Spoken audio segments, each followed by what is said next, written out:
And welcome to the Great Deception Podcast. I'm your host, Matt. Thanks for joining me. Tonight, we have a fun one. Ley lines.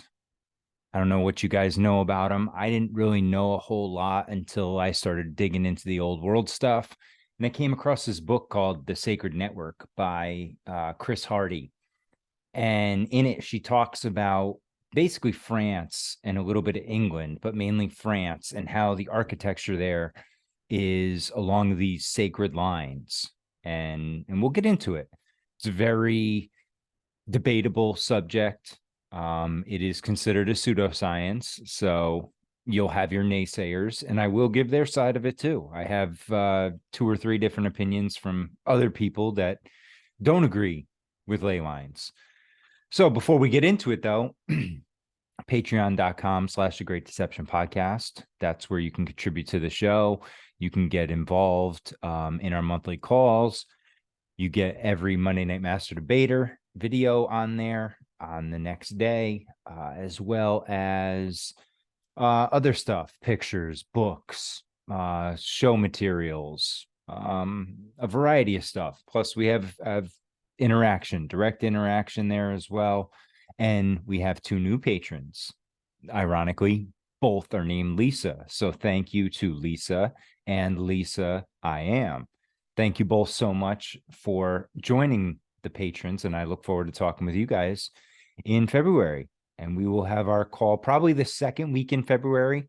I'm going to be moving some stuff around end of January, early February. So I'm booking probably on the second week here. So in addition to that, guys, go check out some of these shows here that I have listed. Julia over at the Cosmic Peach podcast is doing a whole series on the Nephilim. I recommend going to check out. Every episode I listen to of Operation Red Pill podcast, those guys are doing great work over there. So go check them out. They've been all over the map on different topics, but just killing it right now. The latest one where they bring in their biblical references just made me look at things. I still have to listen to the rest of it and listen to it again, but guys, go listen to Operation Red Pill. They will make you think. Ron over at the Wicked Planet's doing great things with Buckley.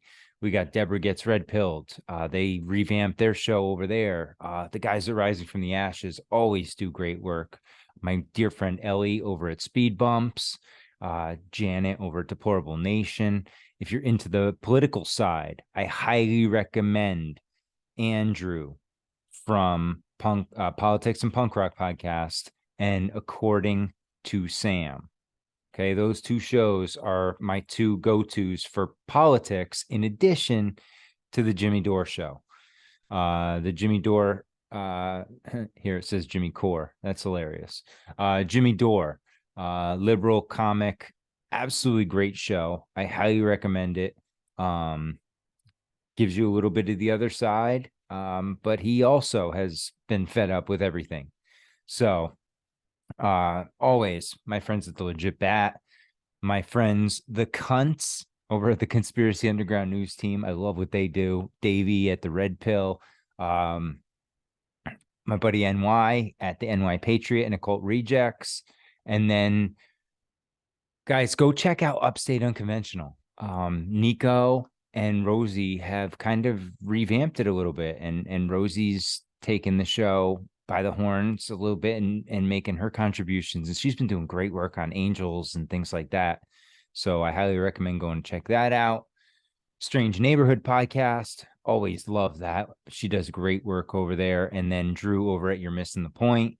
He's involved with Bob and Andy. They also have the Conspiracy Theater 3000, which I recommend going to check out.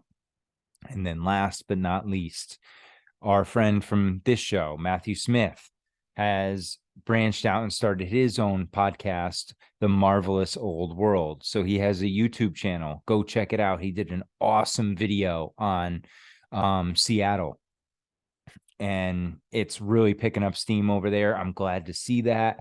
Matthew does great work, and hopefully him and I will be reconnecting here in the near future. to collaborate on some work, because I love working with him, and he just has great information that I think everybody in this, realm should hear. So enough of the nonsense. Let's get to the meat and potatoes of this stuff. All right. We got ley lines. Are they myth or are they reality? Honestly, I don't know.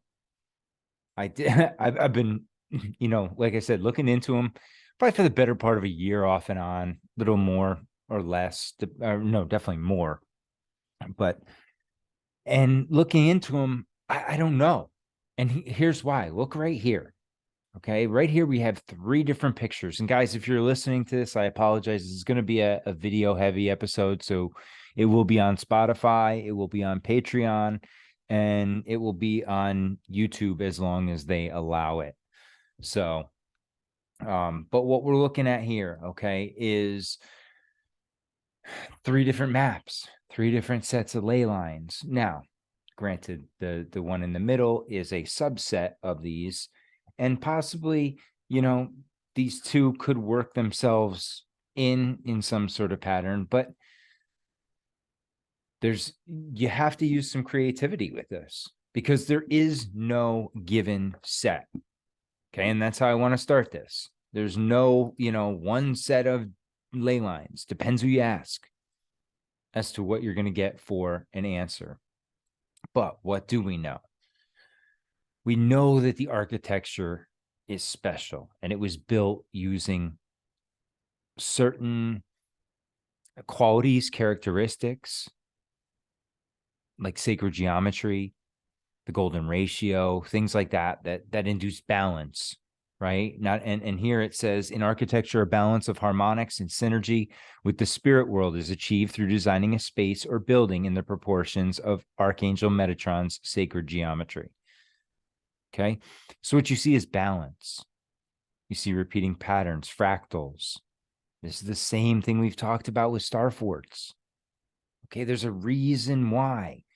And I really think when it boils down to things, it has to do with frequency.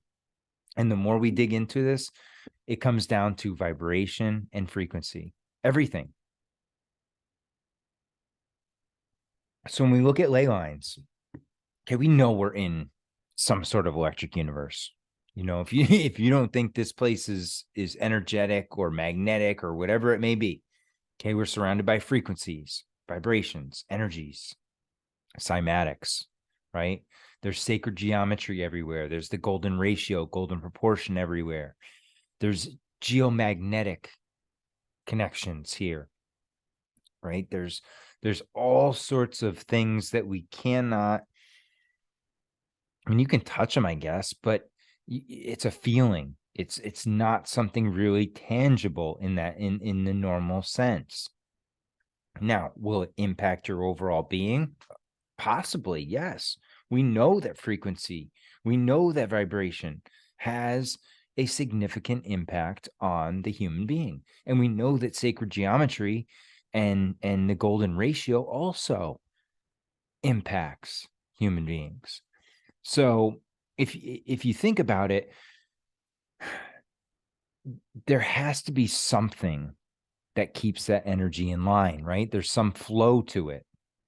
Now, we can go to the old world, right? And we in the last episode, we talked about the Mesoamerican magnetism, right? How they found all these stones that were in these magnetic spots, and the stones were magnetic. It's like they were attracted to that spot. Now, does the earth have a certain magnetism? Possibly. Now, grounding, we talked about that last time.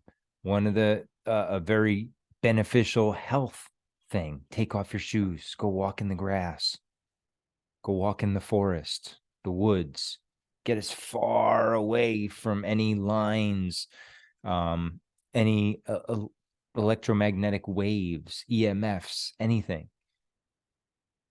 and let your body just absorb the natural energies around you. And grounding, what grounding's saying is that there's a natural energy in the earth. And that by connecting it, right? What do we normally have on our shoes? We normally have rubber soles. Well, rubber is one of the most anti-conductive materials out there. So that kills that flow of energy. If there is an energy flow in the ground up through us, once again, disconnecting us from the natural way of being. Is that why many people walk barefoot in the native lands, whenever possible, obviously in snow and everything. And honestly, I don't know if you guys ever used to watch that show. I think it was called, I don't remember, some survival show, but it had this crazy guy, Cody. And the guy didn't wear shoes. Not crazy guy, but he didn't wear shoes. He didn't wear shoes in the snow. Like, it didn't matter. He was, wherever he went, he was not wearing shoes, and he had built up calluses on his feet. But I still think there's, at some point, you got to worry about like frostbite and stuff like that. But hey, what do I know? But back to the original point. Is there a natural energy current that flows through the ground? And we'll look at that here. Are now on the other side, are the ley lines simply a reflection of the sky above? So do these lines follow the patterns of the sky? Because one of the things that we see in ancient architecture is they build in patterns based on constellations.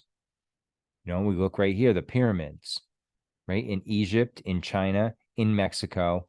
And if you look at New York City, all those spots, all of them line up with Orion, right? And Orion's belt. And then you look over here on the right and you got the Grand Canyon. It does the same thing. So it has some of the different layouts. And so we start thinking about it, you get into the whole as above, so below concept again. And guys, listen, I am no expert on this subject matter whatsoever. I find this stuff really fascinating and really interesting. Decided to do a little bit of research. Honestly, I haven't done a ton of research compared to, some of the things I cover. But I wanted to get it out there and discuss with you all and see what you think. Because according to Chris Hardy, she believes that these are real. And so, again, a lot of this is based on her book, The Sacred Network. And I will preface it by saying that a lot of these concepts and ideas are hers. They're not mine. And, I agree with some of them. Some of them I think are a little out there. But what it is, it deals with different types of energy, cosmic and telluric. It deals with the earth having a natural grid, right? And if we look at this picture down here on the bottom right, that's an example of it. At about every 5 degrees, you have a line, and that line is said to have some sort of energetic value. It's on the grid. We're all connected. Now, should that grid get disconnected, what happens? Everything disconnects, right? And that's maybe why we're having the issues we have today. Maybe the grid is messed up. It's not flowing the way it should. And there's different theories on things that impact the grid. What are some of the, transmitters down here on Earth for that grid? Things like standing stones, anchors, things like megaliths, the buildings themselves. Could be nothing more than a transmitter, a capacitor and a transmitter. And one of the things that we see over and over again is that they build on the same spot. So that tells you something. That land, that area has a significance, some sort of sacred land. Now, is that like a generational energy that builds up, like they talk about in houses? It has, it collects all that energy over all that time. Is that what we're talking about here? Possibly. But then what we're really going to look into are, what interests me a lot is the cathedrals.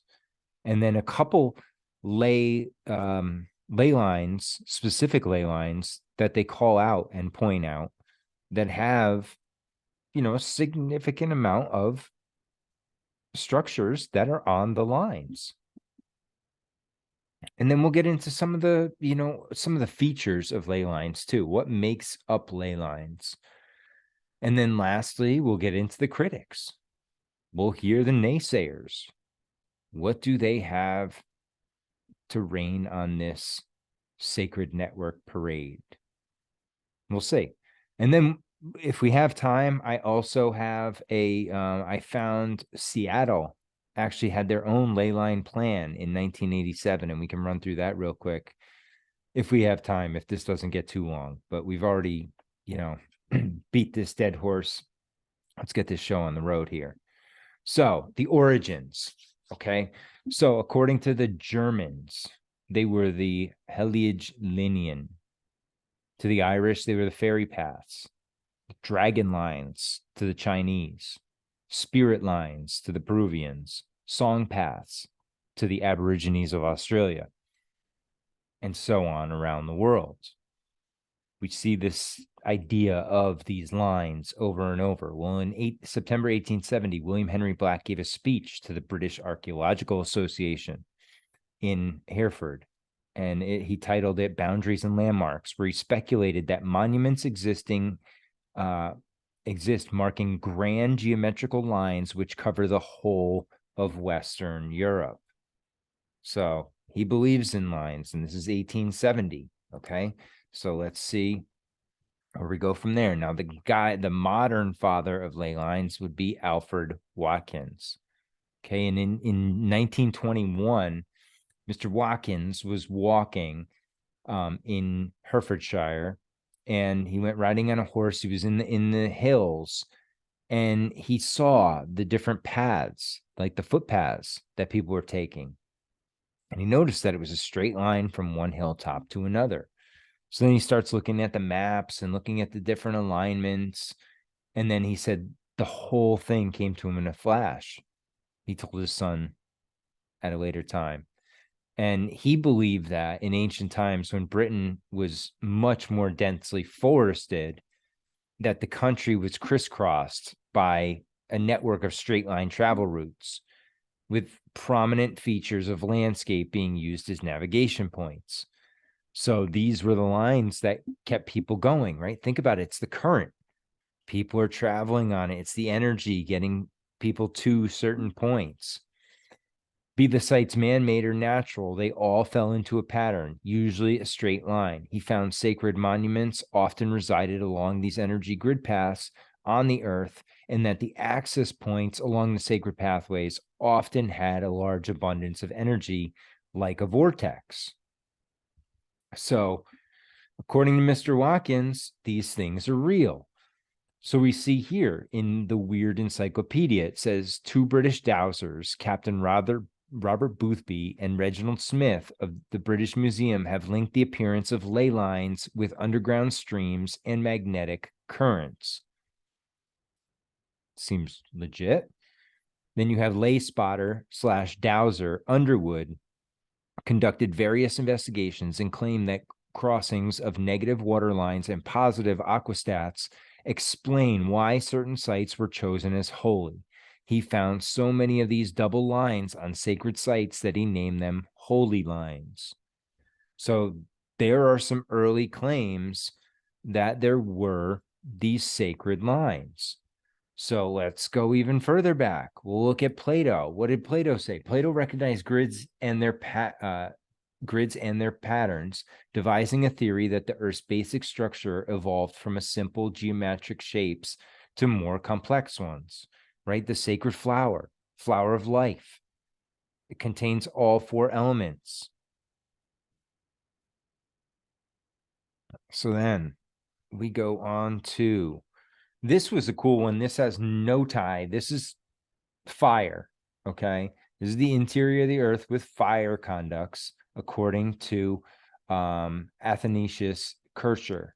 And this is in Mundus Subterraneus from 1664. And this is talking about the fire within the Earth. But I thought this was kind of a cool, if you look at it this way, this would be how it would work, right? You would have these lines that would all connect and reach out and work through the surface. And at these given points, it would be emanated. Okay, usually cathedrals, monuments, standing stones, they would be the connectors of this grid on the land to keep it going. Now, with what are they connecting it to? They're connecting it to above. So what Chris Hardy is arguing is that it's taking energy from the ether, which is above, the cosmic energy, and then the telluric energy from below, and it's using the stones, the cathedrals, as the circuit to complete the circuit of it, and using those. And we'll get into that here in a minute. But this little diagram by Cursor really interested me when it came to ley lines, because that's kind of how I envision it in my head, is these energetic lines that emanate throughout the globe. And certain points is stronger. Now, what helps these things travel? Obviously, I think water is a major thing here. Why is almost every major cathedral built on top of a source of water? It's not just a coincidence, I don't believe. Okay, so what are ley lines? Ley lines are the lines that crisscross around the globe like latitudinal and longitudinal lines that are dotted with monuments and natural landforms that carry along with them rivers of supernatural energy. Along these lines, at the places they intersect, there are pockets of concentrated energy that can be harnessed by certain individuals. It is a theorized grid of energy lines that apparently surrounded the Earth.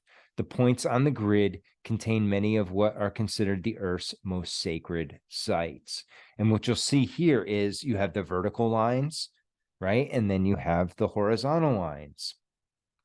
And those would give you your crisscross pattern. And, when I was thinking about this, what I kept seeing were two intersecting pyramids, right? An upside down pyramid with a regular pyramid, and it forms that X, that point, that cross where it seems like energy would flow. Now, this is what's dubbed St. Michael's line. Okay, so now you're taking a line and you're drawing a line on a map, and they're going from England to Israel, actually from Ireland to Israel. And you see there are significant structures along the way. Now, is that coincidental? Could be. Is there some significance to this line?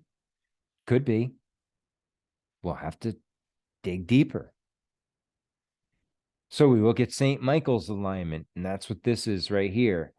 So Watkins backed up the existence of his ley lines by pointing out that many monuments around the globe can seemingly be connected by a straight line. For example, stretching a line from the southern tip of Ireland all the way to Israel, there's a straight line that connects 7 different landforms that bear the name Michael or some form of it.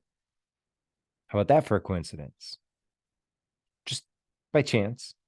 Okay, they just happen to have those. Now, Michael's a common name, yes. I will hear the critics right away. Oh, Michael, I get that. But it's awfully coincidental. Okay, as far as their supernatural component, the ley lines mystery deepens when it's revealed what they connect. Along the ley lines lie the Great Pyramids of Giza, Chichen Itza, and Stonehenge, all wonders of the world that continue to surprise archaeologists today. Perhaps their presence on the ley lines near the so-called energy pockets could explain their inceptions, all of which defied the laws of architecture at the time. All right, now here, little video. When we get into ley lines, we find out that all these ancient monuments like Stonehenge are built on the same straight line pathways where these churches, abbeys, and cathedrals are built on. What I'm suggesting is that the cathedral is an ascension mechanism. First of all, they burn frankincense and myrrh, and we know now that frankincense has these weird chemicals in them called sesquiterpenes, which when you breathe them, it actually activates your pineal gland. The pyramid effect from the roof, you're hearing this stuff, it's echoing, and then you're looking at that stained glass window, which is a mandala. You get this huge spiritual hit, but you don't know why. Perfect ascension chamber built to activate your consciousness. The Knight Templars brought all that science over from Egypt. What do you think? Now, David Wilcock, yes, take him with a grain of salt. He can have some crazy ideas, but I think there's a little truth in every craziness. Okay, so let's dig a little deeper. Now, this is what I was talking about before with the telluric energy.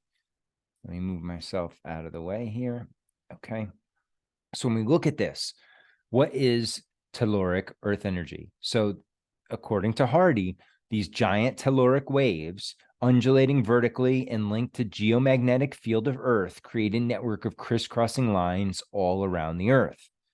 Okay, it's an energy of the cosmos that's released into sacred buildings through channeling of cosmic rays linked to the stars. Sounds a little crazy, right? But let's dig into it a little more. If a church or a temple is built at a precise spot, the structure increases the strength of the energy, the crossing point, and imprints it with the quality of consciousness of the people who pray or meditate there, right? That's that collective idea. The flow of energy will be deviated from the main point and will ascend vertically from the center of the dome of the structure or along its steeple or spire. The sacred building directs the telluric energy in its ascending flux along the field lines of the architecture and its anchor in the stone, wood, and metal. Most of the telluric energy that springs from the ground is drawn upward, following walls, columns, and arches, all the way to the dome or steeple if the building is perfect. So this is why sacred geometry was so important. That's why these buildings are, in many, ways of thinking about it, they're perfect. There's a perfection to them. That's why you can go up to an arch and whisper into it and have someone on the other side of the cathedral at the other end of that arch, and they can hear you like you're talking through a megaphone. Go look that up. Those videos are crazy. Okay, but if we look at this diagram here, what you're seeing is what they're showing on the lower level. Down below would be a cave or a water source.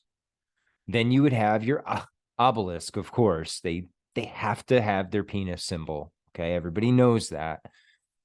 And then what that would do is the energy would come through the ground, through the cave, through the obelisk, up top, and then out into the ether. So it's that crisscrossing grid that we were talking about. Now, the second type of energy that I was talking about before was the cosmic energy that she mentions. That's the etheric energy. So it's the second major inflow of energy received by a temple is the one that comes from the cosmos. The spire is a natural antenna, and it attracts some of the most mysterious energy from the stars. Currents of energy arrive from the cosmos and descend, following a steeple, spire, towers, or along the dome or arches. They follow the architecture until they plunge into the ground, where the energy charges in the crypts and the earth beneath the buildings, which makes sense too, if you think about it. If you believe in etheric energy, if you've seen any of Tesla's work, you've seen what can be harnessed from the sky. What they're saying here is they're taking that in reverse of what we just looked at with the telluric, right? So if we go back a slide, and now instead of taking it from the ground up, we're going to take it from the top and we're going to bring it down into this cave or crypt or spring. And that's where you get the idea of holy water. Okay, is that these things are charging the water, giving it that frequency. Earlier, we mentioned as above, so below. Well, is it just a coincidence in France that 8 Gothic cathedrals reproduce the Virgo constellation? And Virgo would tend to be Mary, right? Notre Dame of Paris, Beauvau, Amiens, Noyon, Senlis. I'm butchering these names. I am not French. Leon, Lepine, and what's the last one? Reims. Okay. They form the constellation Virgo. Is there some sort of line there? We shall see. So now we get into what she deems the natural grid. And that she says that's a network of connecting sacred buildings or stones that is not only anchored to the natural telluric grid, but is also perfectly enmeshed into it, forming a seamless and balanced mandala. And that's, again, you look at the mandala, where do we see that? You see that in the rose windows of churches, cathedrals, prominent in these architectural structures. Another thing that you see, obelisks, prominent in these cities. Okay, through centuries, with each new civilization, this natural grid has been expanded, magnified, revered, and embellished with Druidic sacred sites, Gallo-Roman temples, and Christian churches and cathedrals.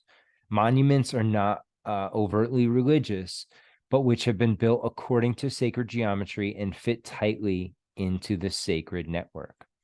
So what they're showing you right here, this is an obelisk in the middle. And then if you look at the lines following the sacred geometric patterns out from it, you will see all of the architecture that falls on or within these lines. And that would all, in theory, be covered by this natural grid or be a part of this natural grid, working in conjunction with it. Now, what is another element to this grid? Well, standing stones. Standing stones are, guys, it's not like a little rock that's standing there. Okay. Some of these things are, 20 feet high. We're not talking about little tiny things. And then you have standing stones where they're dolmens and they put a massive stone on top of the other stones, like we have up here in the upper corner here. You see this large, huge table stone that's laying balanced on these other stones. Now, what we'll notice about standing stones, they are elongated or pointed in vertical shapes, such as the menhir, the steeple, or the tower, and it acts as an antenna, attracting cosmic energies that waves flowing through a network of standing stones or churches are, in fact, cosmotelluric waves. So these are antennas, much like 5G towers today, cell phone towers today, that supposedly are used to transmit the signal. That's what they're alluding to with these. Now, what I find interesting about these standing stones is there's such a variety of them, and they're all over the world. Now, when you look at them, some of them are inscribed, like this large one here up on top. Some are just in certain patterns on the ground, circular patterns, lines on the ground. Others, like this one, it's bored out perfectly, perfect circle, bored out. Again, another one over here. And when you see these circles, the first thing I'm thinking of, okay, that has to do with the sun or the moon, right? It's either a solstice type thing, sunset. That's usually what I think when I see the holes in the stone. It usually has to do with something from relation to the sun. Then you just see this massive stone that they have just standing in a field. Or like we talked about before, the collection up here. It's just, it's very interesting. These stones are massive. I looked at hundreds of them and they blew my mind because I'm like, man, these things are massive. Why would they be there? It's just puzzling.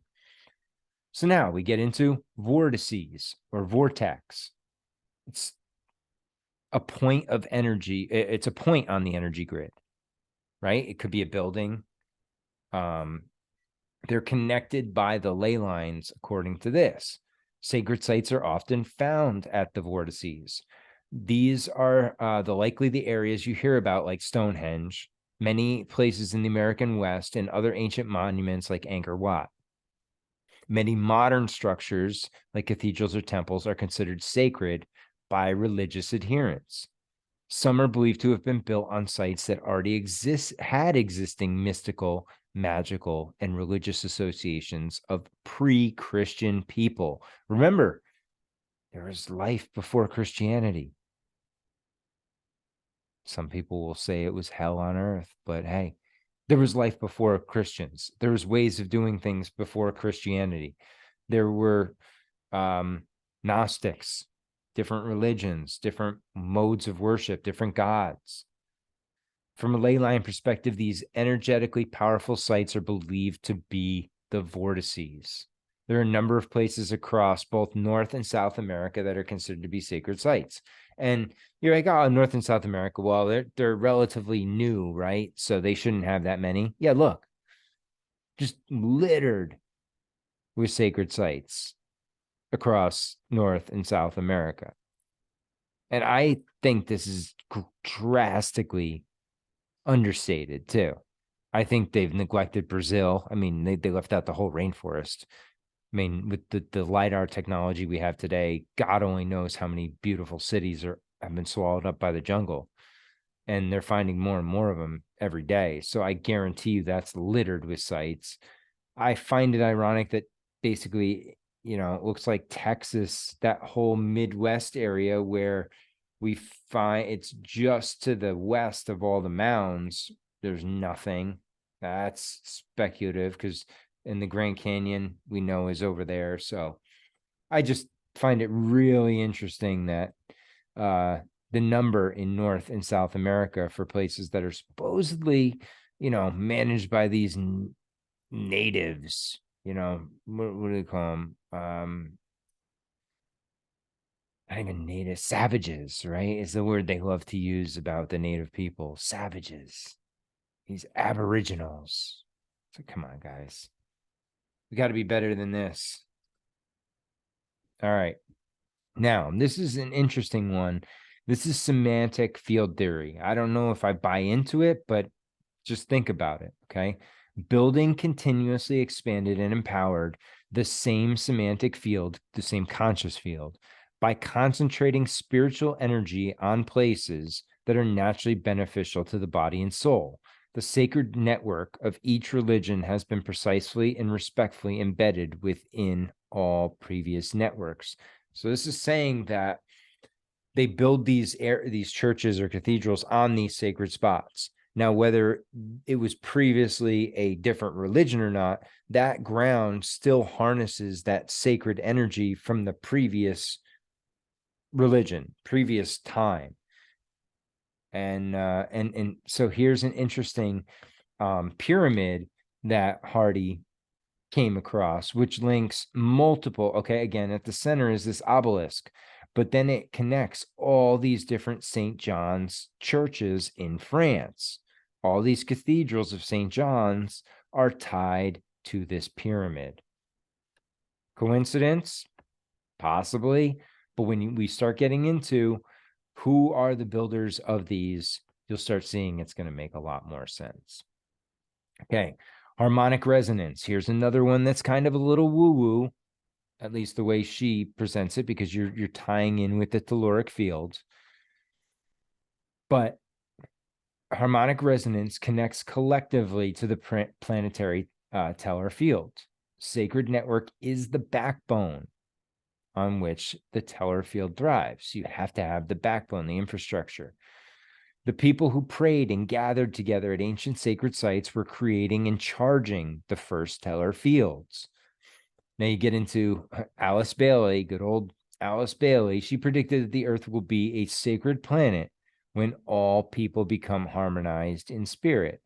And that's the idea of ascension, you know, and I don't know how much I buy into that, but I think it would be great if everybody was in tune together, but I don't think it's also possible in this day and age.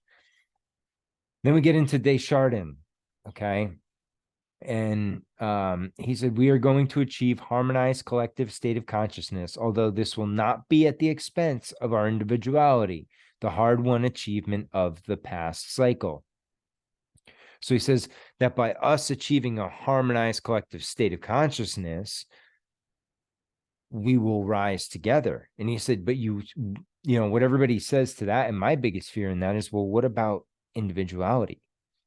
Aren't we supposed to hold on to that? Or is that an ego thing?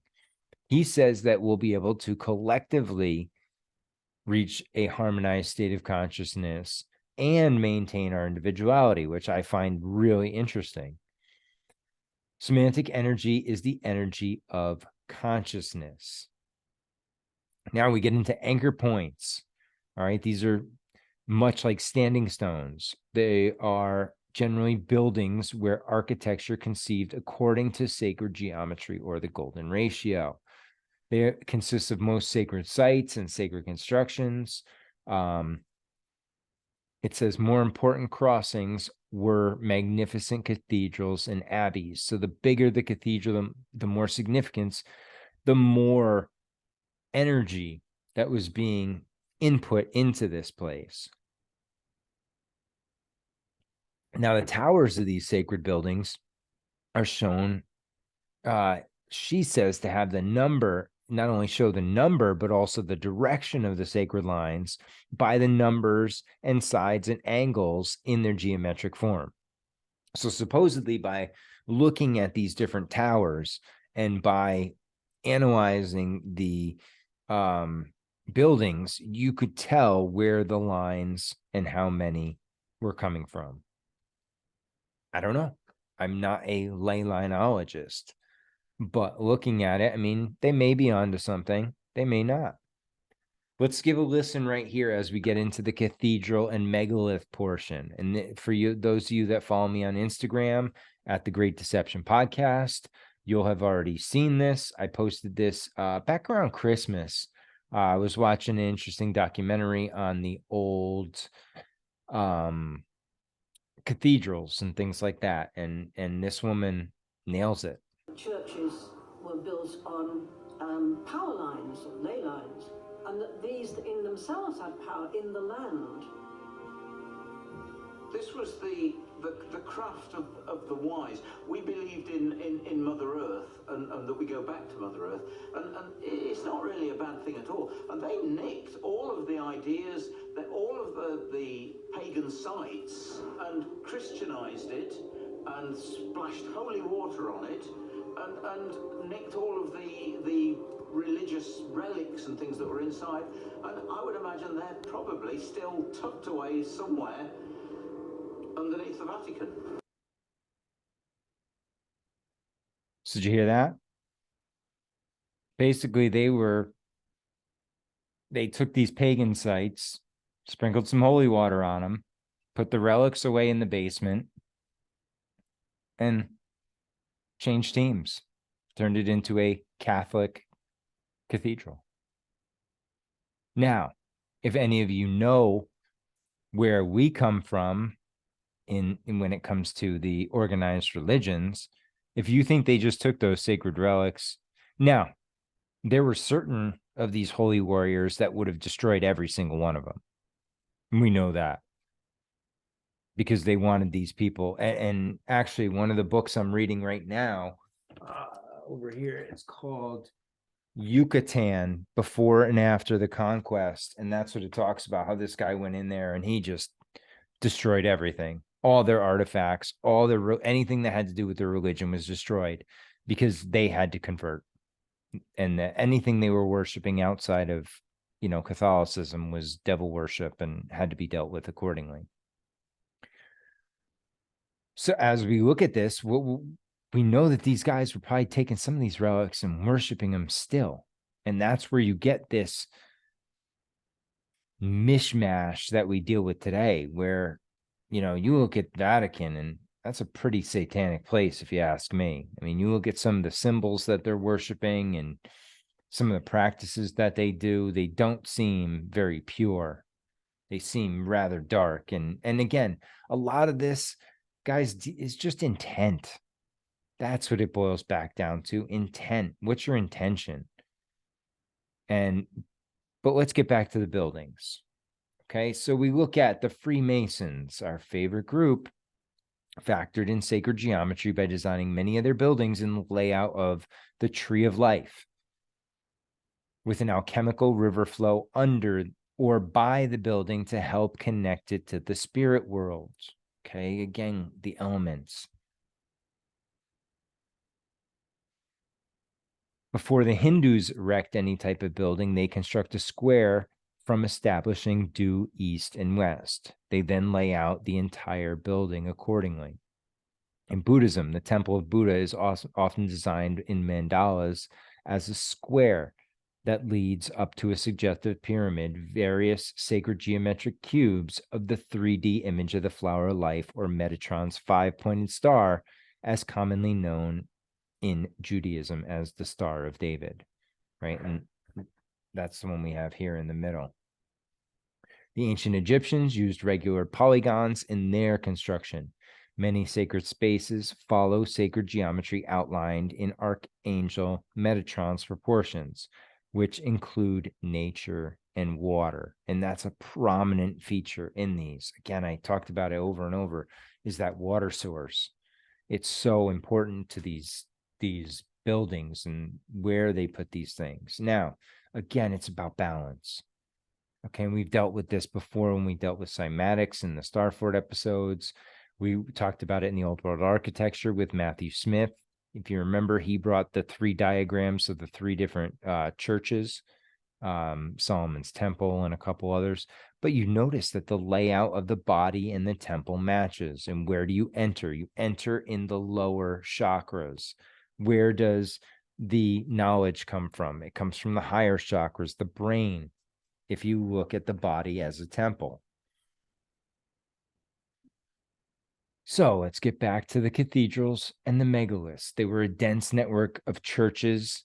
Cathedrals and abbeys were regularly destroyed by fire and rebuilt using different architectural style, which one infamously built or burnt in the recent near future was Notre Dame. And we'll look at that and we'll think about that while we go through this, okay? A huge factor in building craze of the 11th century construction of churches were no longer built by monks. Okay, so before the 11th century, almost all these cathedrals were built by the monks or people the monks would hire. But now they were going to use civil guilds. So between 1050 and 1350, so in 300 years, 80 cathedrals, 500 churches, and tens of thousands of minor churches were constructed in France alone.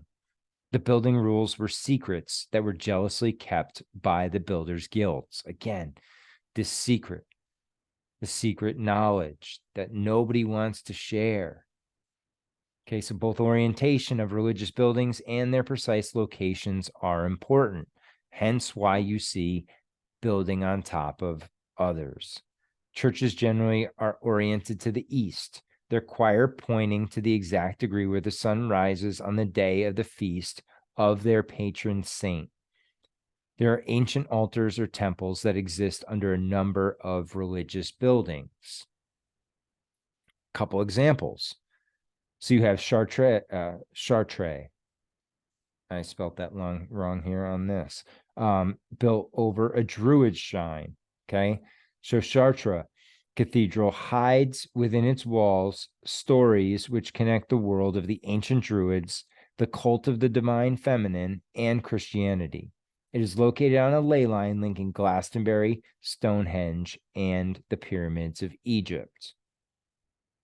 So we look at Notre Dame, which was just burned, right? If we remember, it was built on the foundation of the temple to Isis and or the Roman goddess Diana. In 1163, the site of the Temple of Isis would be the location where Notre Dame de Paris, the French for Our Lady of Paris, would be built and had become the Parisian Church of the Kings of Europe. The original statue of Isis was preserved in the Abbey of Saint Germain until the year 1514, when the Archbishop of Meaux had it destroyed. Okay, so now we look at Saint Sulpice in church, and that is also above a temple to Isis. So Saint Sulpice was built over the foundations of an older church dating to the 13th century. What is less certain is whether, as is alleged, beneath the 13th century structure, there was originally an ancient temple to the goddess Isis. The fact that the city of Paris may have been named after Isis, Isis, Paris. Very interesting. And this is Notre Dame, okay? And you're looking at the reconstruction of Notre Dame. And when we talk about these old buildings, remember, they talk about it has to be perfect. In order for the energy to flow, everything must be perfect. Well, that includes repairs. So, architecture of cathedral must be designed according to the principles of sacred geometry and must remain intact and complete to function. So if anything's off about the structure, it does not function properly. If repairs must be done, they must be carried out with the utmost respect for the ancient architecture. A bad repair can damage the integrity of a building, blocking out the natural flow. Is this why there are so many fires at these buildings? So that they can wipe them out and create a new energy flow? Is that what the ritual of 9/11 was? Was that just a giant one of these? A sacred building may vibrate in total resonance no matter its architectural style. It must be pure and balanced in proportions. It must follow the golden ratio. Walls and arches must be perfect and whole to allow sound waves to pass through in a fluid way. You have the circular and half-circle domes and Roman arches instill inner silence and balance.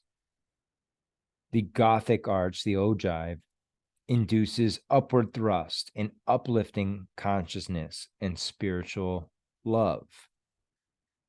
So all of these things, look at the balance in all of these, okay? And these are the these two diagrams here in the middle are the ones from Matthew Smith that I was referencing earlier. Over here, we have a cathedral, and you look at the sacred geometry of it and the balance. Everything is perfect. And that's how these things functioned. Now, in June of 1601, Pope Gregory wrote Abbot Megaliths as he prepared to leave England. I've come to the conclusion that temples of the idols in England should not on any account be destroyed. Augustine must smash the idols, but the temples themselves should be sprinkled with holy water and altars set up in them in which relics are to be enclosed. I hope the people, seeing their temples are not destroyed, will leave their idolatry and yet continue to frequent the places as so formerly, so coming to know and revere the true God. And so Alfred Watkins says, it is on record that Patrick, the Bishop of Hebrides, desired Oligarus to build a church wherever he found the upright stones or menhirs. The Catholic authorities therefore provided instructions to build churches on the exact spots where ancient temples and megaliths stood, and in practicality to cover them. Think about that. They should not be destroyed. And the order of the Pope specifies this 3 times, not once. He made sure this was crystal clear to everybody. And then even the author says, we cannot exclude an ulterior spiritual, if not an occult motive to this. And that's where the questions come in about organized religion, because it is this mix of the religion they preach with some paganism.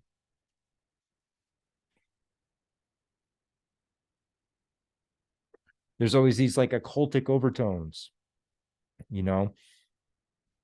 Churches and cathedrals must be built on a mount. And that is, this mount should have a spring or a well. In general, churches possess a well. Interestingly, nearby such alive water often sits a black virgin. The Black Madonna statues with black complexions are found in many churches and cathedrals in France. And that's an interesting thing. I didn't have enough time to dig into some more, but anybody that's interested, Look into the Black Virgin or the Black Madonna statues in France. Wild how many there are. Catholic churches are interwoven on a sacred grid of standing stones and Druidic cult palaces. So they're using, again, the previous regime. They're just coming in, cleaning it up. It's ours now. They said, sprinkle some holy water on it, good to go. Just get rid of all their relics. We don't need their paganism interrupting our pure holy religion, which most of their religion nowadays incorporates a lot of paganism. One of the builders of the secret was to construct a church at the exact same spot where ancient cults had their temples. Ian Taylor is said to have found 8 ley lines and 6 standing stones covering an area of about 20 miles by 12 miles. Along the 8 leys, no less than 4 churches or chapels, 2 castle sites, 2 Roman sites, 18 springs, 14 cairns, 5 tumuli, and 6 fjords. Romans often placed their roads over previous Celtic thoroughfares. Roman ways follow prehistoric leys that connect in straight lines, megalithic standing stones. So again, we get back to that straight line that Watkins talked about, that straight line crisscross pattern. Evidence megalithic sites have been expanded in various ages signifies that they have been used in different periods. So you have the original structure like Stonehenge. They say that could have been built up to 3 times at least. And then Carnac's another one. Carnac, there's been additions to the original layout. Now, this is an interesting one, and this is probably the one that if I bought ley lines, this would be the ley line that makes a lot of sense. So this is the Mont Saint-Michel line. And this is a straight line that crosses Brittany from east to west that connects no less than 8 sites dedicated to St. Michael, all of them on hilltops open to all directions. And it goes across 130 miles. To the east, it is aligned with the rising sun on May 1st, the Celtic feast of Beltane.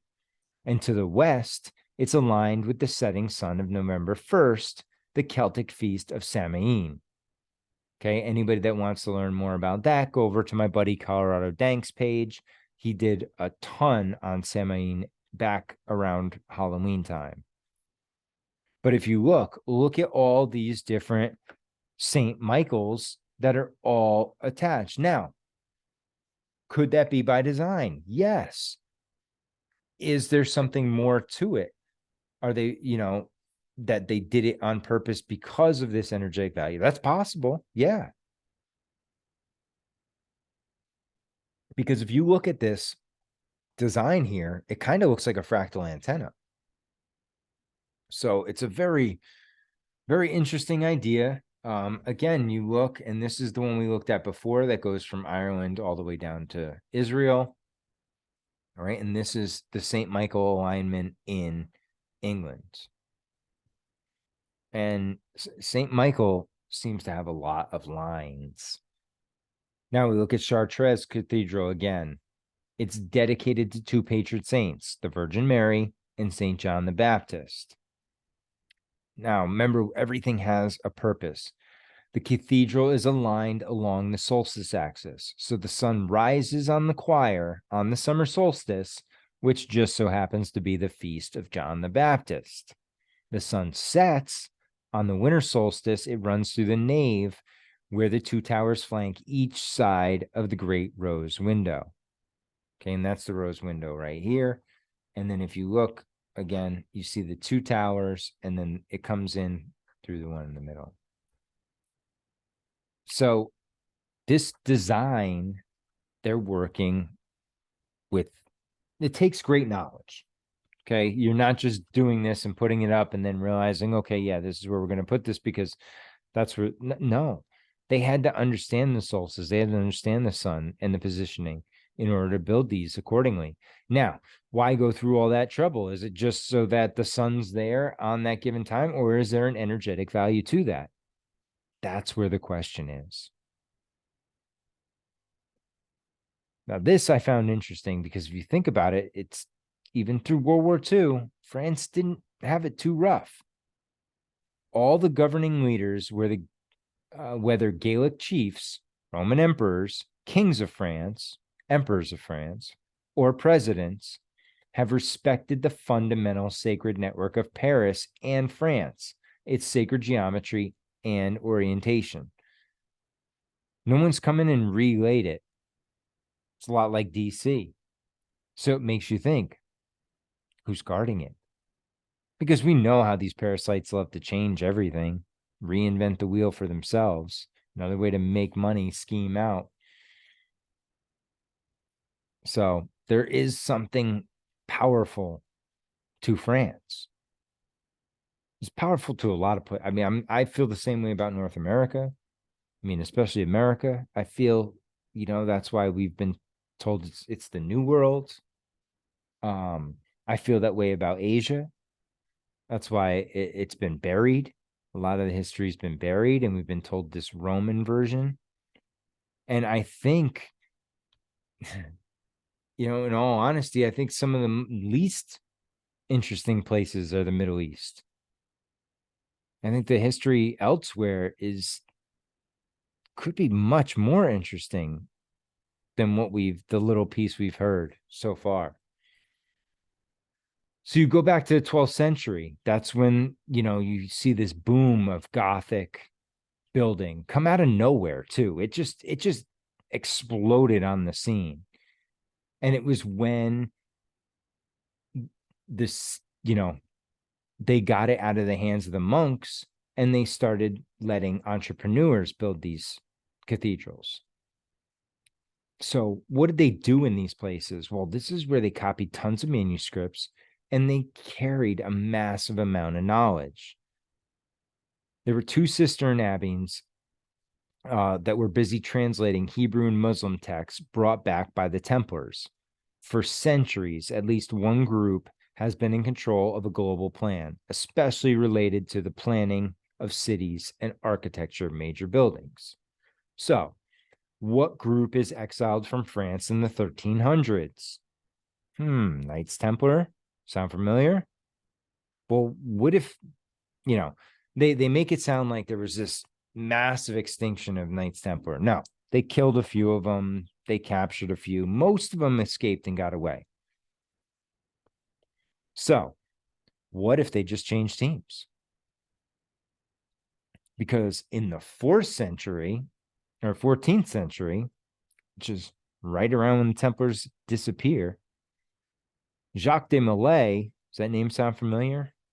That was the head of the Knights Templar.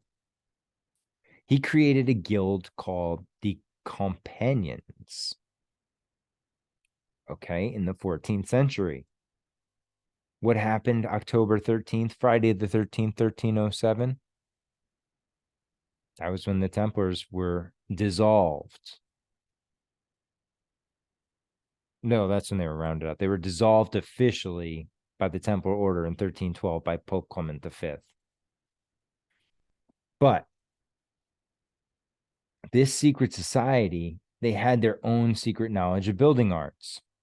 They called it the Secrets des Métiers, the craftsman professional secrets. All were versed in symbolism, the golden proportion, and holy texts.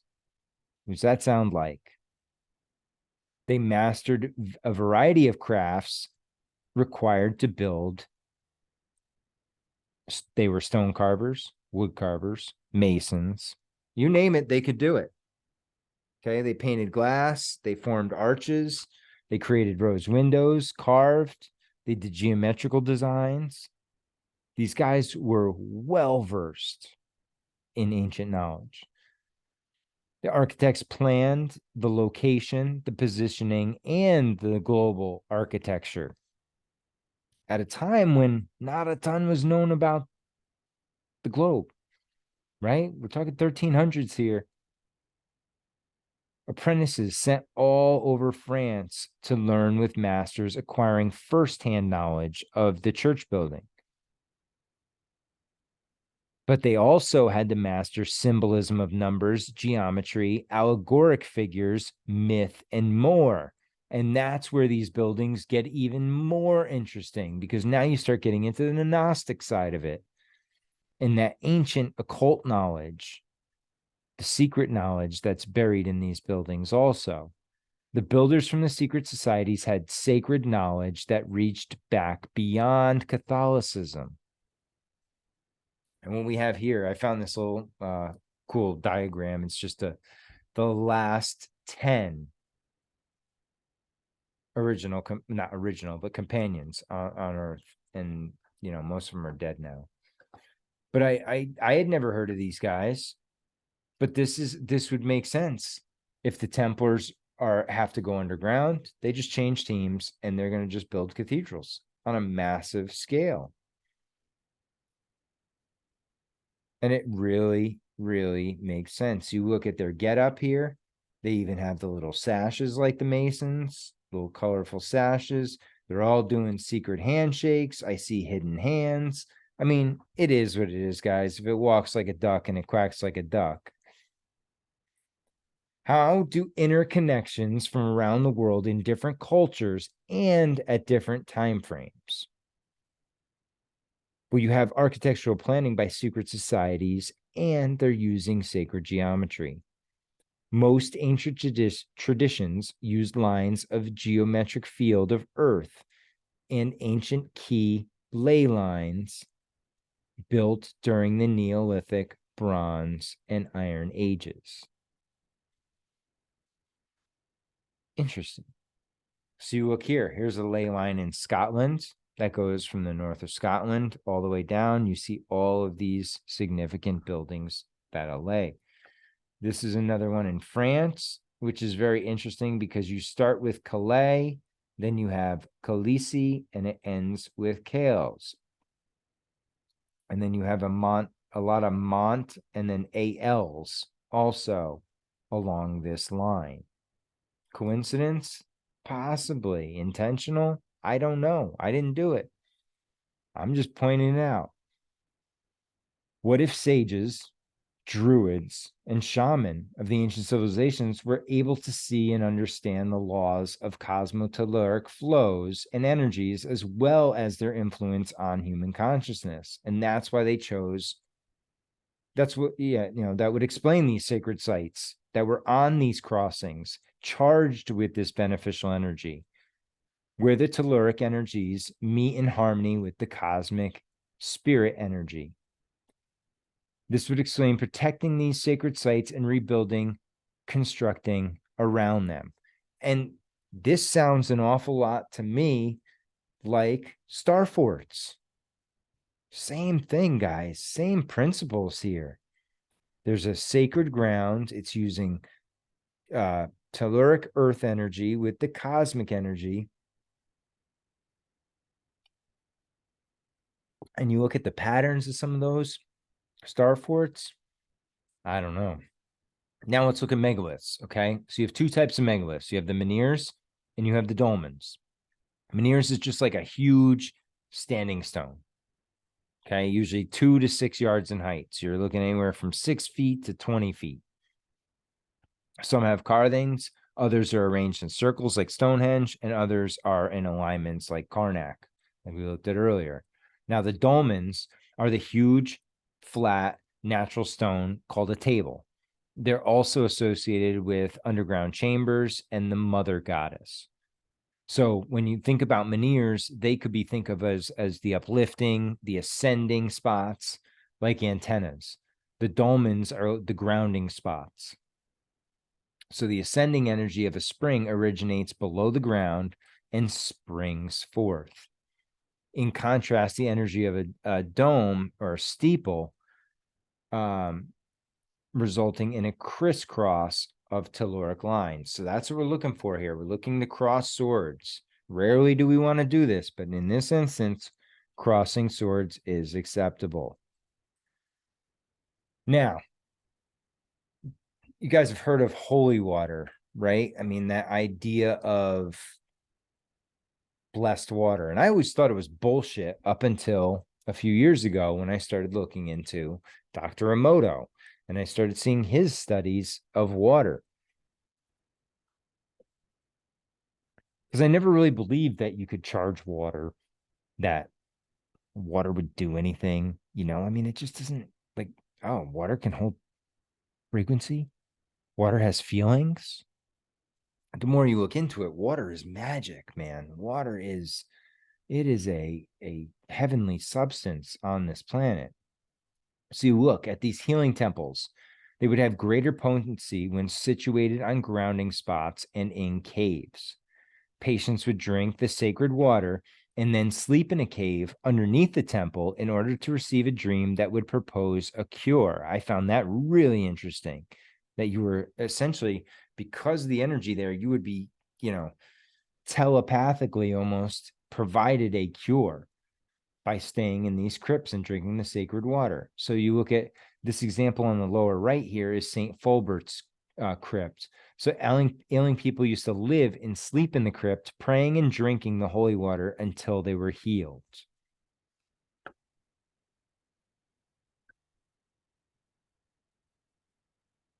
Now, this is what I've been waiting to get to. Okay, here we go. We are going to talk about G spots. Oh, yeah. We're going there. So there's 3 types of sacred spots. You got the A spot, the G spot, and the AG spot. So the A spot is a crossing cosmotelluric line at the ascending energy spots above ground marked with menhirs and steeples. So again, that's that ascending energy. And if we look at this diagram over here, it's the rising of the curve, right? That's the A spot going up to the steeple, up to the menhir, up to the anchor point.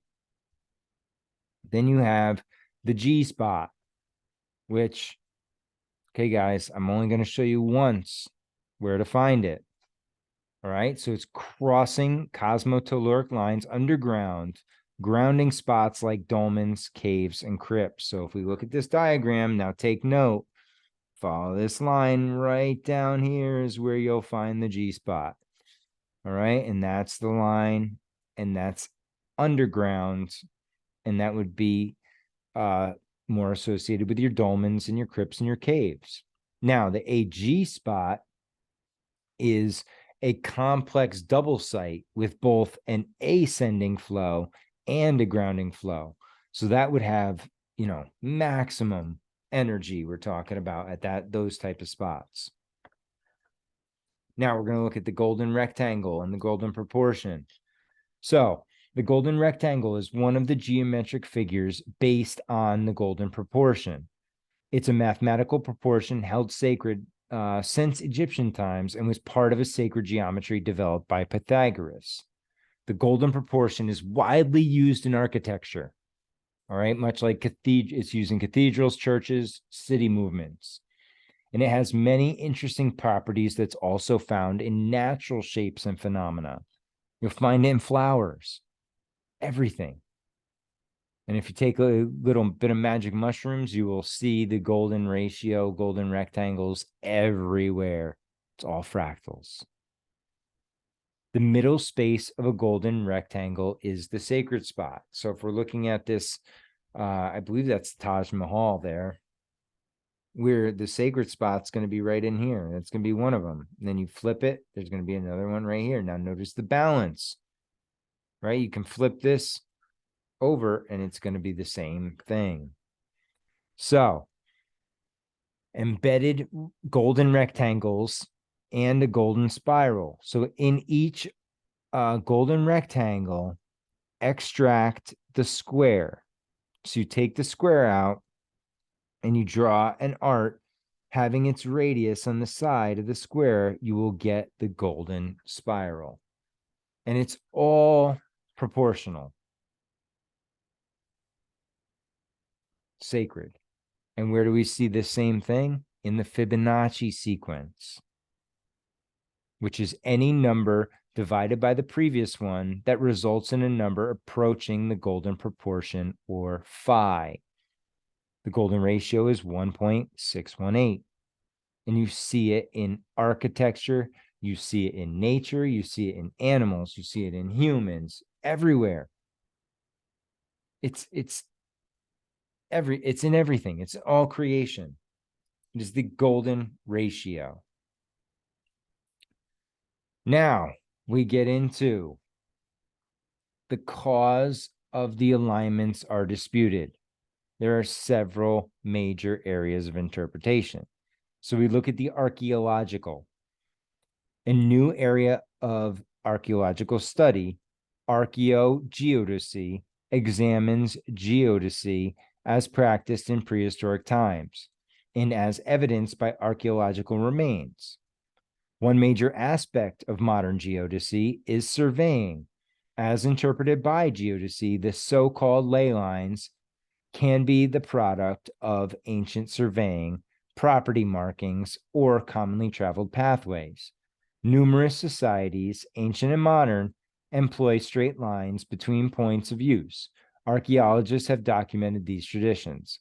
Modern surveying also results in the placement of constructs in the lines of landscape. It is reasonable to expect human constructs and activities areas to reflect human use of lines.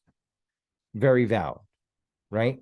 What's the shortest path? The shortest path between 2 points is a direct line. So the fact that we see all of these straight lines does not automatically signify that these are, energetically charged lines. There has to be more than just they're in a straight line. So let's look at the cultural side. Many cultures use straight lines across the landscape. In South America, such lines are often directed towards the mountain peaks. The Nazca lines are a famous example of lengthy lines made by ancient cultures. Straight lines connect ancient pyramids in Mexico. Today, modern roads built on the ancient roads deviate around the massive pyramids. The Chaco culture of northeastern New Mexico cut stairs into sandstone cliffs to facilitate keeping roads straight. The New Age. So, the New Age, some writers widely regarded as pseudoscientific have claimed that the ley lines and their intersection points resonate a special psychic or magical energy. These theories often include elements such as geomancy, dowsing, or UFOs. Some similar believe these points on lines have electrical or magnetic forces associated with them. And once you start bringing the UFOs in, I'm out. I want nothing to do with it. It's dog shit.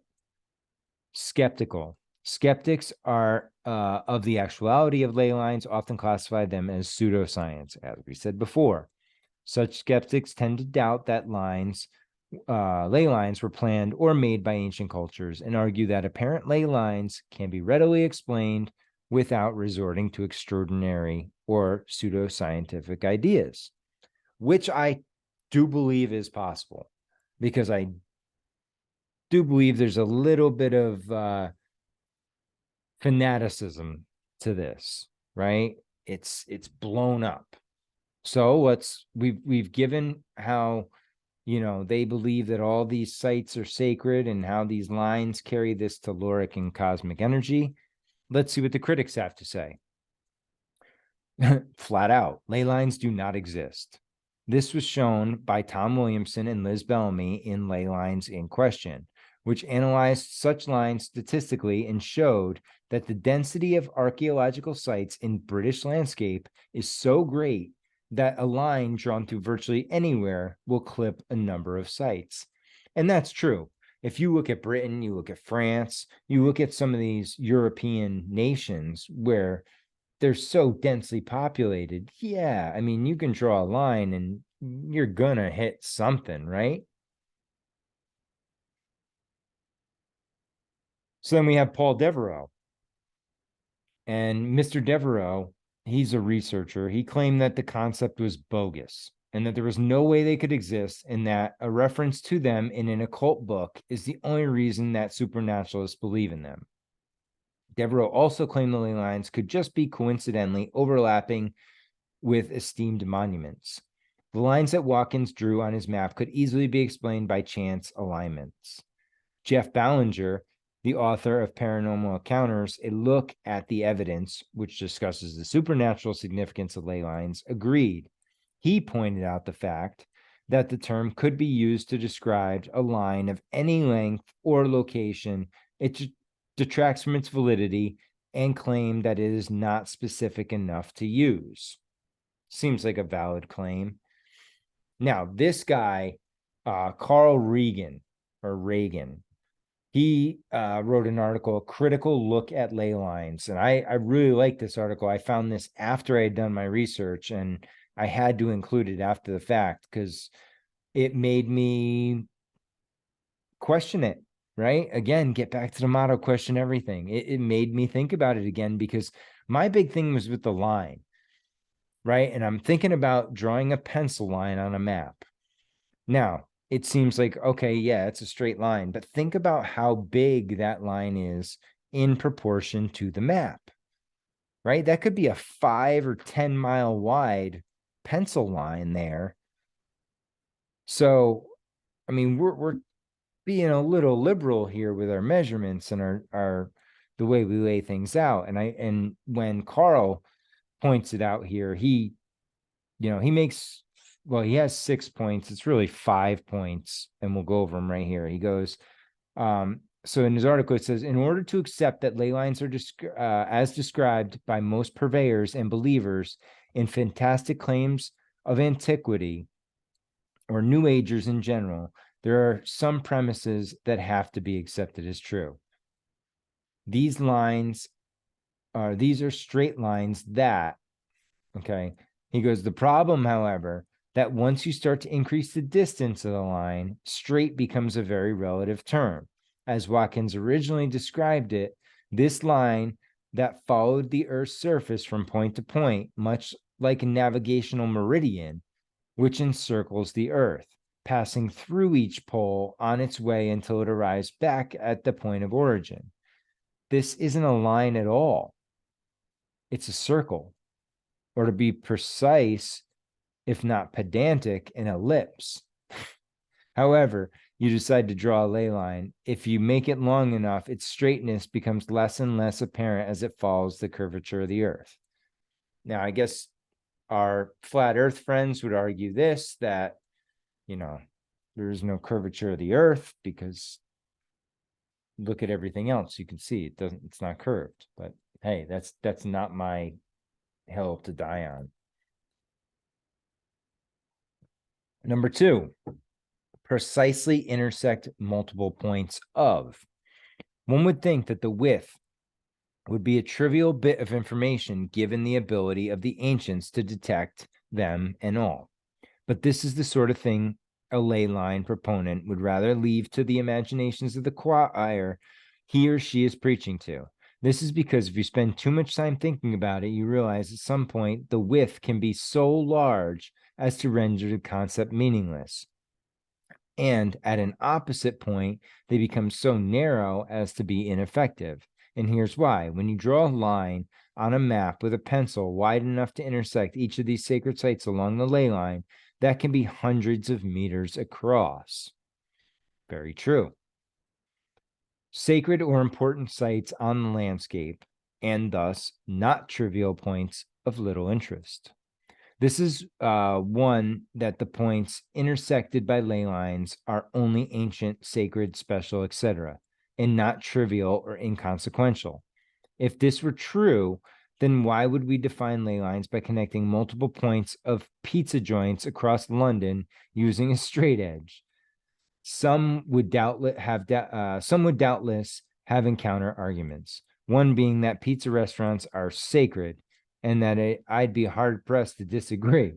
But if this is the case, then where do we draw the line on special, sacred, or important? Suddenly, anything qualifies, right? And that's a good argument. So what, are we talking about significant? And what is significant? Again, that's a matter of interpretation. It's not fact. So you get into fuzzy as to what is connected on these ley lines. Another counter argument might be that this study is flawed because city streets in London are linear, and naturally pizza places would be along these streets. But I'd answer this is not a new thing culturally. We favor linear paths sometimes, but the London's pizza joints ley lines were not limited to all one street. They span many streets, some parallel, others convergent. Now, this one, there is a genuine energy transmitted, sometimes claimed to be telluric. The claim that there are one or more energies transmitted along ley lines. As it turns out, science has a very good understanding of the energy and how to measure it. Many, if not most, ley line proponents claim that this energy is telluric. I think this is because it's a strange word that isn't encountered often, and so people are like, yeah, telluric, man. Telluric energy is quite simply earth current. It results from a variety of natural causes like the solar wind's effect on the magnetosphere and geothermal activity below the Earth's surface. But they can also be generated by man and are used for geophysical prospection, where weak current is applied to the surface of the Earth at one point, then measured at another by gauging either the conductivity or the resistivity, which are reciprocal values of each other. The point is, it's measurable. Telluric currents at the extremely low frequencies, or ELFs, but they're quite measurable. Such an energy doesn't follow narrow, precise lines along the Earth's surface. Rather, they broadcast at a wide range, with some waves bouncing off the ionosphere, others penetrating the Earth's crust or oceans, and all traveling outward from the transmitter in all directions, depending on the antenna. Okay. That these ley lines existed first and the sacred sites were put on them, or the sacred sites were built and the ley lines formed later because of them. Ley lines either define the sacred sites or the sacred sites define ley lines, the classic chicken or the egg. I've heard both argued by ley line proponents, but mostly it seems argued that the sacred sites are placed on ley lines by the ancients, and they are most always referred to this way, the ancients, not as prehistoric people, cultures, etc., not as early inhabitants or early humans, not as our ancestors, medieval, Bronze Age, Neolithic, Paleolithic, or otherwise. They are nearly always venerated by the term the ancients. They see the ancients as having had some sort of knowledge or understanding of the universe that is now lost to us. Well, they did. We still can't figure out how to build the fucking pyramids, you dipshit. Like, I love the people that say that. Like, no, they didn't have some knowledge that we didn't have. We are the most smartest thing ever. Bullshit. They had knowledge that we have. They had things we can't replicate. This is how they knew how to build their sacred sites on ley lines, because the Neolithic hunter-gatherer, who was just the beginning, to consider maybe he could make seeds to crop each year or keep some of the wild goats he caught in a pen, also had the means of detecting energy field transmitted along a line. Well, this argument can be totally blown out of the water by the pyramids. I mean, it's the same thing. You're saying along that time, and we can go back. I mean, look at some of the structures that we're finding and some of the dates on some of this stuff. I mean, you're looking at Göbekli Tepe, minimum 12,000 years, if not more, because I don't necessarily trust all the old school dating either. But if you look, these ancients built these things, go back to the Mesoamerican statues. Those things are all charged. Now, we'll get into this real quick. The Seattle Ley Line Project of 1987. So Seattle is the first modern city that designed to build power systems and parks along the Earth's magnetic ley lines to create a sacred space similar to the magnetics in Stonehenge and other ancient sites around the world that build in sync with the harmonics and physical dimension with the spirit world. So if there are no ley lines, then these people just wasted their money, their $5,000 grant they got back in 87. The practice of ley lines are following natural sacred geometric energy patterns in which prana, chi, or Holy Ghost spirit energy moves along.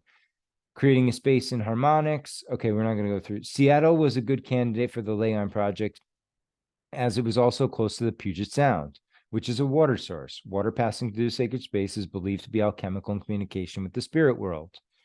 The GEO Group created the Seattle Ley Line Project in 1987 to identify and map existing ley lines in the city and then create environmental artwork to indicate and enhance their energies, an artwork commissioned and funded by the Seattle Arts Commission.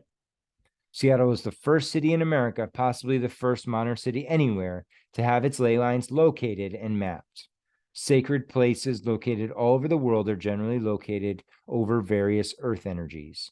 These electromagnetic fields of energy emanating from the earth have a capability to improve the well-being of people as well as the earth as a whole.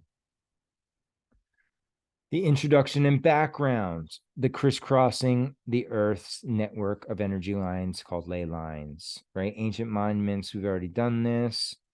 Oh, it's the same slide. Huh. Okay, the standing stones. A number of power centers are in places ideal for standing stone.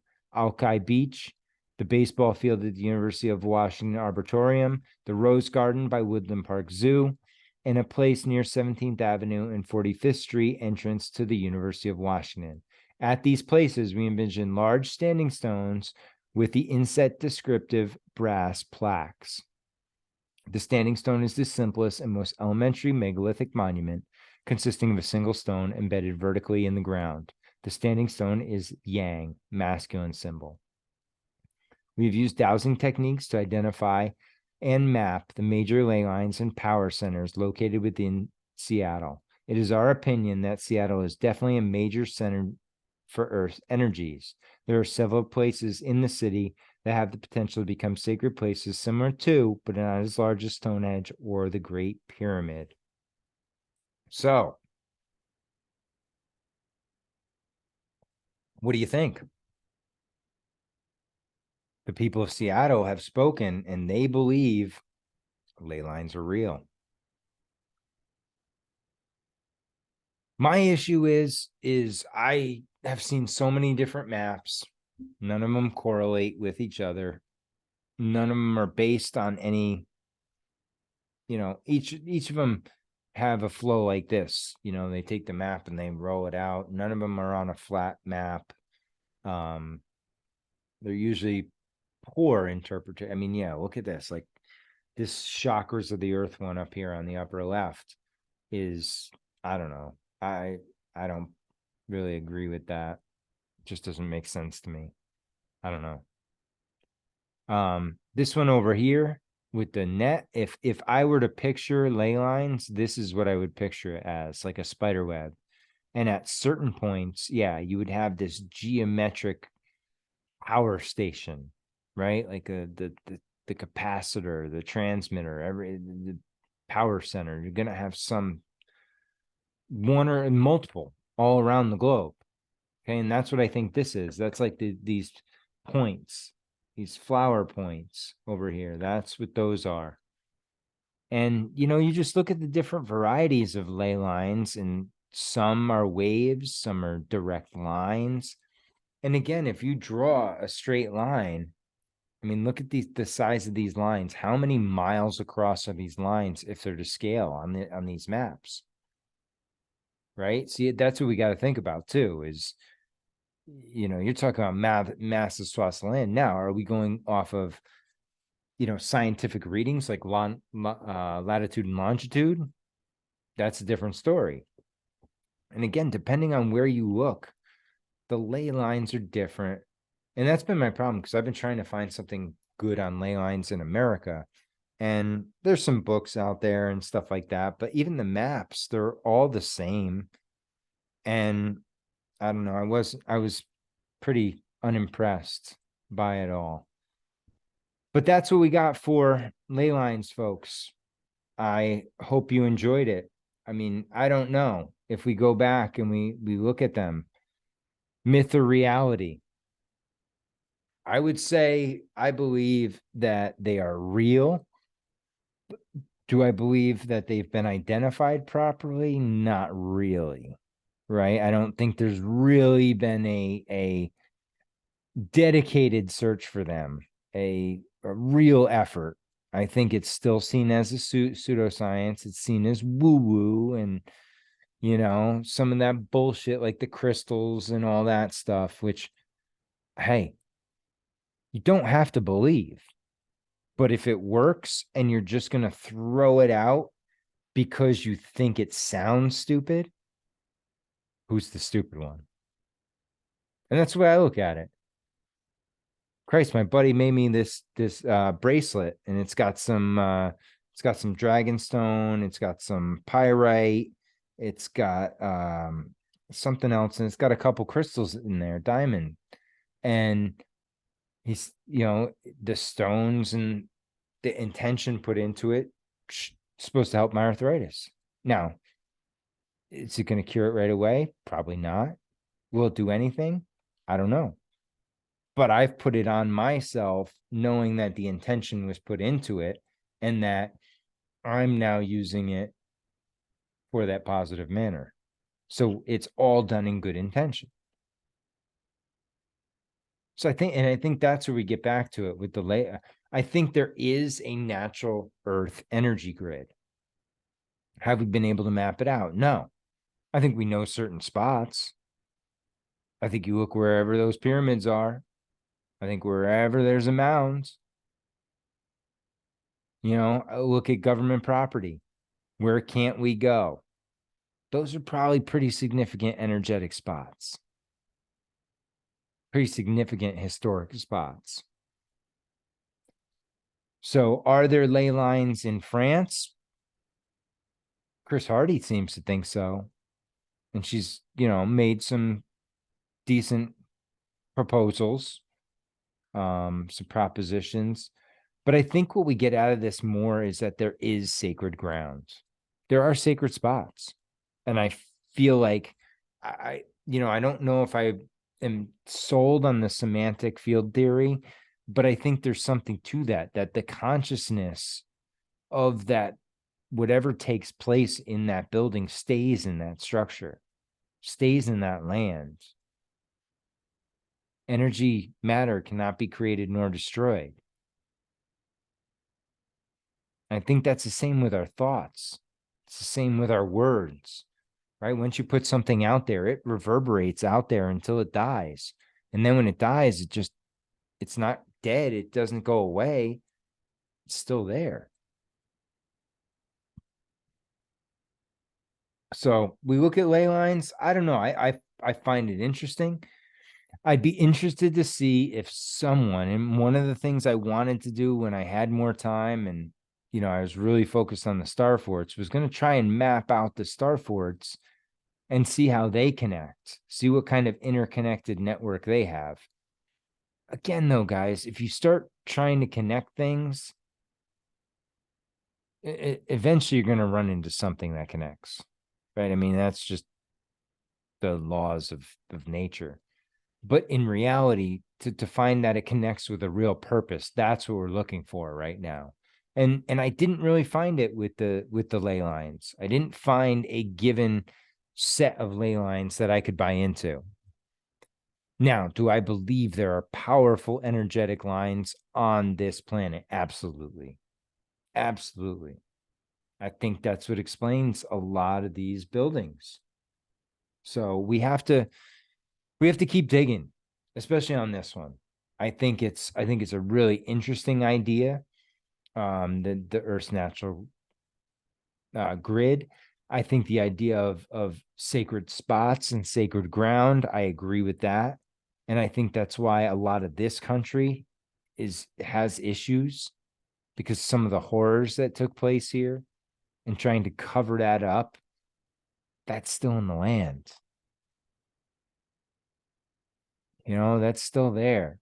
So, but I think, again, a lot of what was here has been buried too and destroyed. So you wouldn't even know if there was a line. So it's going to take a lot of research digging into old maps, understanding the old structures, the old thoughts of the builders, right? We got to get in the head of the builders because they're the ones who chose these locations. Now, did they do it strictly based on the sun? Possibly. Build them just on the solstices. Yeah, that's a possibility. Were they built because of some energy in the ground? I don't know. Haven't seen it yet. But I do see this connection. I see it in churches. Okay, you see structure, water source underneath. You see with star forts, structure, water source underneath. What do you see in both of them? Sacred geometry, the golden ratio. We see all this similar stuff. So it can't be that far off. But at the same time, I don't think we've nailed it yet. I think there's more work to be done. And that's where you all come in, right? I'm one person. I threw together 50 some odd slides for this, spent a couple weeks researching it off and on. And the better part of the last week, putting this little presentation together. So now I need you to do your part if you're really interested in them. Take this ball and run with it. Let me know what you find. I'm interested. This is really as far as I'm going with ley lines. I'm moving on to the builder side of things, the people, the energy. And we're gonna start. I think I'm going back to the antiquities in America next, because I want to start looking at who are the natives. This is a wild question. And in the book that I found, I think I found some very interesting information that I've never heard before, some connections that I've never heard before.